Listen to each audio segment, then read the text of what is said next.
Hi guys. Had to come to Panera today because the power's out, but nevertheless, we are in Ruth chapter 3.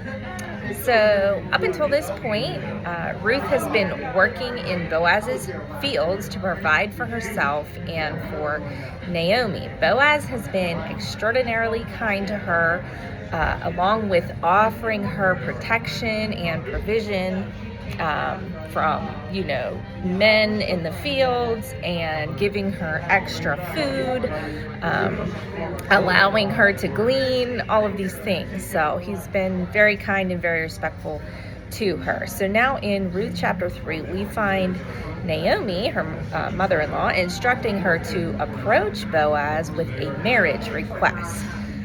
So Ruth agrees, and she goes even further by immediately asking for Boaz to be her redeemer when she is discovered.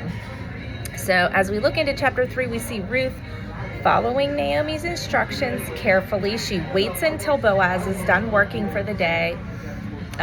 She observes the place where he goes to sleep. At that time, a lot of the men who worked as harvesters, and he was obviously the owner of the fields, they slept there at the threshing floor to protect the harvest from looters. So he goes to sleep at the threshing floor. She watches where he goes, and she waits till he's asleep, and then she goes and lays down at his feet and uncovers his feet. So Ruth was taking quite a risk here.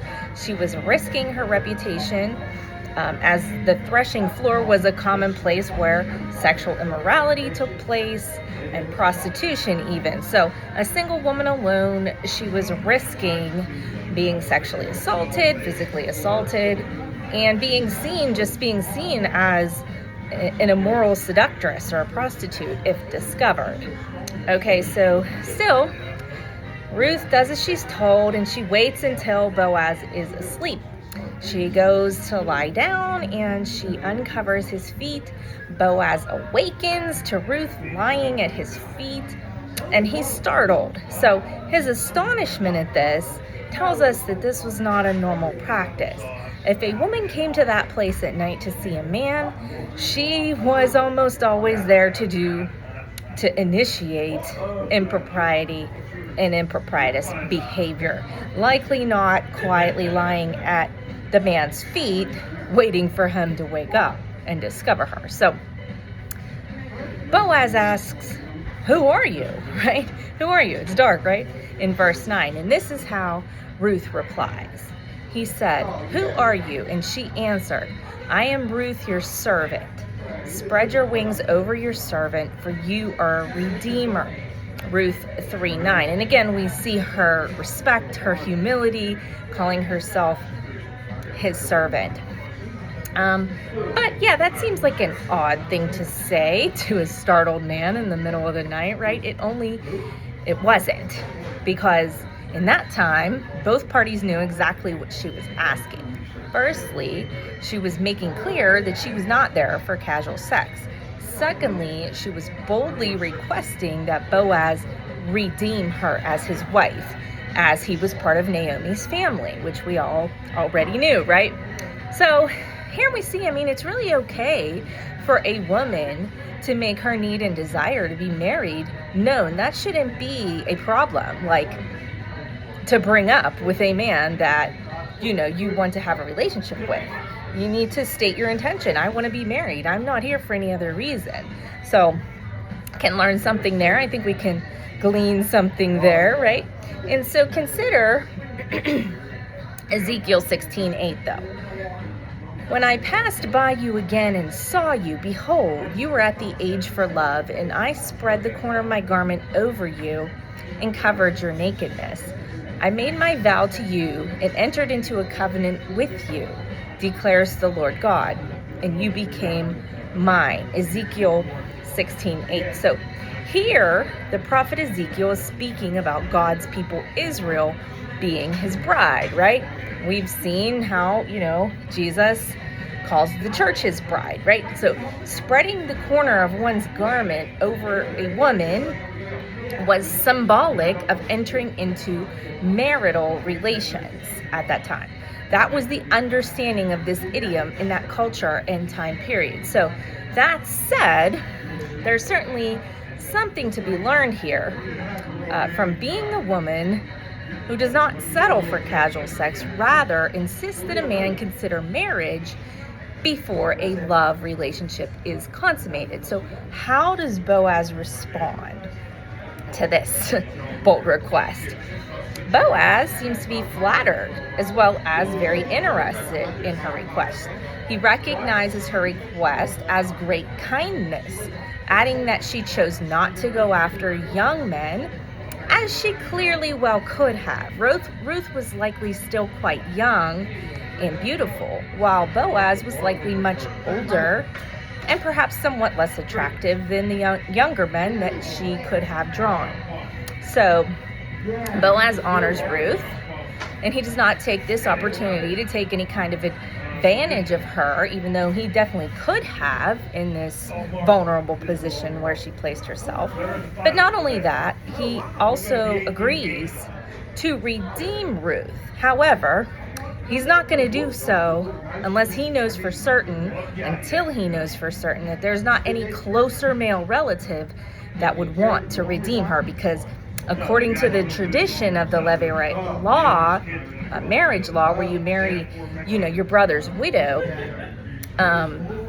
it's the closest relative that's supposed to marry her. And so basically they have first dibs if they want to marry her. So he doesn't know if there's anyone closer, or maybe he does know that there is someone closer as a relative to Naomi. So he has to make this, proclamation or figure out, let's figure this out. Is there someone else? Because I'm not going to take their place.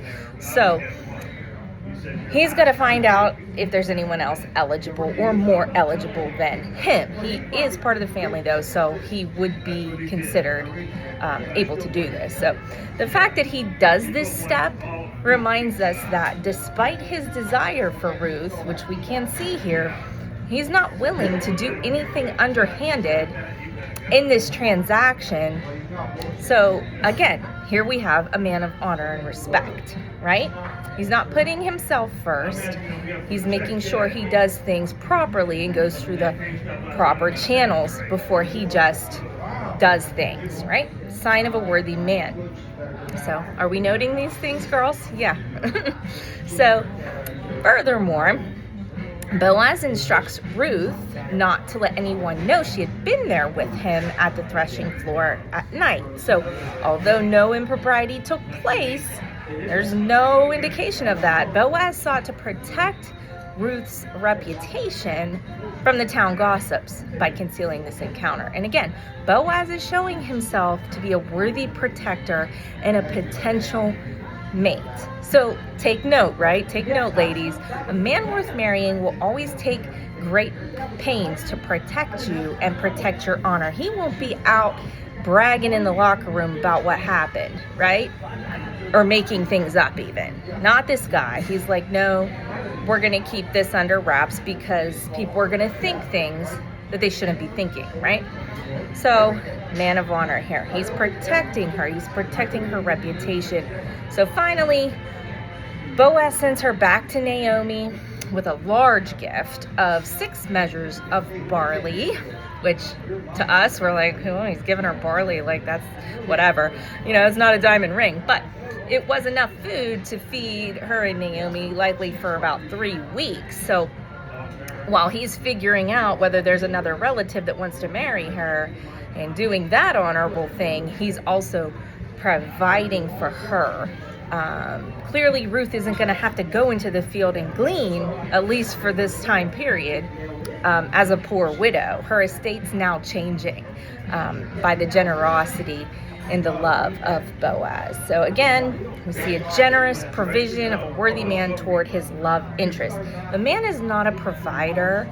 I find it hard to believe that he's worthy to marry. Okay, so I don't know. But lastly, Naomi instructs Ruth to wait. They're going to wait and see if another closer relative steps up when Boaz makes his inquiry. Waiting's always the hardest part before marriage, right? But fortunately for Ruth, her wait's going to be quite short. So there is something to be said for marrying quickly once we know we want to get married, right? Once a worthy, protecting, providing man is willing and wanting to marry us, why would we wait 6 years? I mean, it doesn't make any sense, right? That's not what we do. So I think there's a lot of life lessons here for a relationship. But it's a good story, right? So next time we're going to look at the final chapter of Ruth. And we're going to see Ruth and Boaz getting married. It's going to be great. Sorry, spoiler alert. Should have said that first, right? But we all knew. So hope that's helpful and have a good day.